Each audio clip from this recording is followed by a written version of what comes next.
সূর্যগ্রহণের প্রকারভেদ। আংশিক সূর্যগ্রহণ। পৃথিবী ও সূর্যের মাঝামাঝি অবস্থানকালে চাঁদ যদি সূর্যের খানিকটা অংশ ঢেকে ফেলে তবে আংশিক সূর্যগ্রহণ সংঘটিত হয়।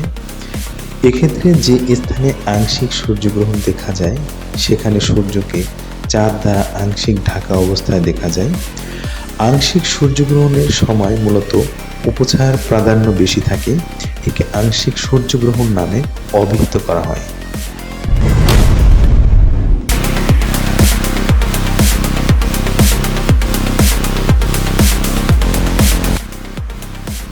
পূর্ণগ্রাস সূর্যগ্রহণ।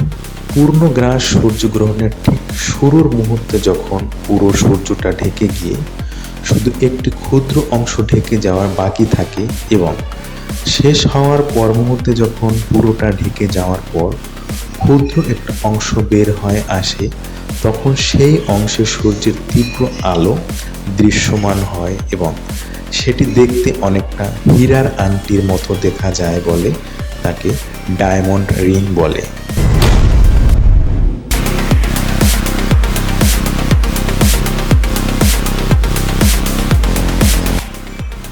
বলয় সূর্যগ্রহণ।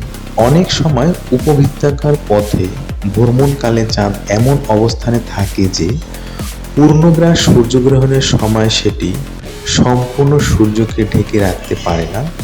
তখন চাঁদের চারপাশে সূর্যকে আংটির মতো দেখা যায়। এই ধরনের বলয় আকৃতির সূর্যগ্রহণকে বলা হয় সূর্যগ্রহণ বলয়।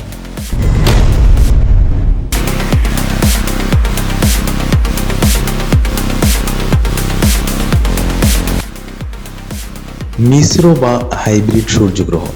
এটি এমন একটি সূর্যগ্রহণ যা একই সাথে পূর্ণগ্রাস বা বলয়গ্রাস উভয় ধরনের হয়।